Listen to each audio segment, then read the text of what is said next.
രണ്ടാം പിണറായി സർക്കാരിന്റെ അവസാന നിയമസഭാ സമ്മേളനം രാഷ്ട്രീയമായ പുതിയ പരീക്ഷണങ്ങൾക്ക് വേദിയാകുന്നു. സാധാരണയായി പ്രതിപക്ഷ പ്രതിഷേധത്തിന് പിന്നാലെ മാധ്യമങ്ങളെ കാണാറുള്ള പതിവ് രീതികൾ തെറ്റിച്ചുകൊണ്ട് ബുധനാഴ്ച LDF നടത്തിയ നീക്കം രാഷ്ട്രീയ നിരീക്ഷകർക്കിടയിൽ വലിയ ചർച്ചകൾക്ക് വഴിവെച്ചിരിക്കുകയാണ്. പ്രതിപക്ഷ നേതാക്കൾ എത്തുന്നതിനു മുമ്പേ KK ശൈലജയുടെ നേതൃത്വത്തിൽ ഭരണപക്ഷ MLA-മാർ മാധ്യമങ്ങളെ കാണുകയും സർക്കാരിനെ പ്രതിരോധിക്കുകയും ചെയ്തു.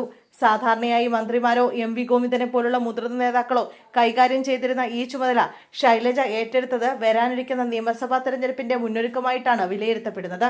തുടർഭരണം ലക്ഷ്യമിടുന്ന CPM KK ശൈലജയെ മുന്നണിയുടെ പുതിയ മുഖമായി അവതരിപ്പിക്കാൻ ശ്രമിക്കുന്നുവെന്ന സൂചനകളാണ് ഈ നീക്കം നൽകുന്നത്. കഴിഞ്ഞ സർക്കാരിന്റെ കാലത്തെ പ്രവർത്തനങ്ങളിലൂടെ ശൈലജ നേടിയെടുത്ത ക്രൗഡ് പുള്ളർ ഇമേജ് പാർട്ടിക്ക് മുതൽക്കൂട്ടാകുമെന്ന് നേതൃത്വം കരുതുന്നു. മുഖ്യമന്ത്രിയുടെ പ്രവർത്തന ശൈലിയിൽ മാറ്റം വേണമെന്ന വിമർശനം ഘടകകക്ഷികളിൽ നിന്നും ഉയർന്നിരുന്നു. ഇതിന് പകരമായി കൂടുതൽ സ്വീകാര്യതയുള്ള ഒരു മുഖത്തെ മുൻനിരയിലേക്ക് കൊണ്ടുവരുന്നത് ഗുണകരമാകുമെന്ന് പാർട്ടി കണക്ക് കൂട്ടുന്നു.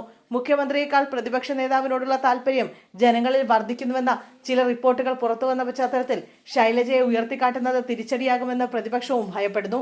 പിണറായി വിജയൻ തന്നെ മുന്നണിയെ നയിക്കുമെന്ന് സംസ്ഥാന ദേശീയ നേതൃത്വങ്ങൾ ആവർത്തിക്കുമ്പോഴും മുഖ്യമന്ത്രി സ്ഥാനാർത്ഥി ആരാകുമെന്നതിൽ MA ബേബി നടത്തിയ പരാമർശങ്ങൾ ശ്രദ്ധേയമാണ്. തെരഞ്ഞെടുപ്പിന് ശേഷം മാത്രമേ മുഖ്യമന്ത്രിയെ തീരുമാനിക്കൂ എന്ന നിലപാട് ശൈലജയ്ക്കുള്ള സാധ്യതകൾ വർദ്ധിപ്പിക്കുന്നു. മട്ടന്നൂരിൽ റെക്കോർഡ് ഭൂരിപക്ഷത്തിൽ ജയിച്ചിട്ടും മന്ത്രിസഭയിൽ നിന്ന് ഒഴിവാക്കപ്പെട്ട ശൈലജയെ വരാനിരിക്കുന്ന തെരഞ്ഞെടുപ്പിൽ പാർട്ടിയുടെ തുറുപ്പുചീട്ടാക്കി മാറ്റാനാണ് CPM നീക്കം. തെരഞ്ഞെടുപ്പ് അടുത്തിരിക്കെ നിയമസഭയിൽ നടന്ന ഈ റിഹേഴ്സൽ വരും ദിവസങ്ങളിൽ കേരള രാഷ്ട്രീയത്തിൽ വലിയ ചലനങ്ങൾ ഉണ്ടാകുമെന്ന് ഉറപ്പാണ്.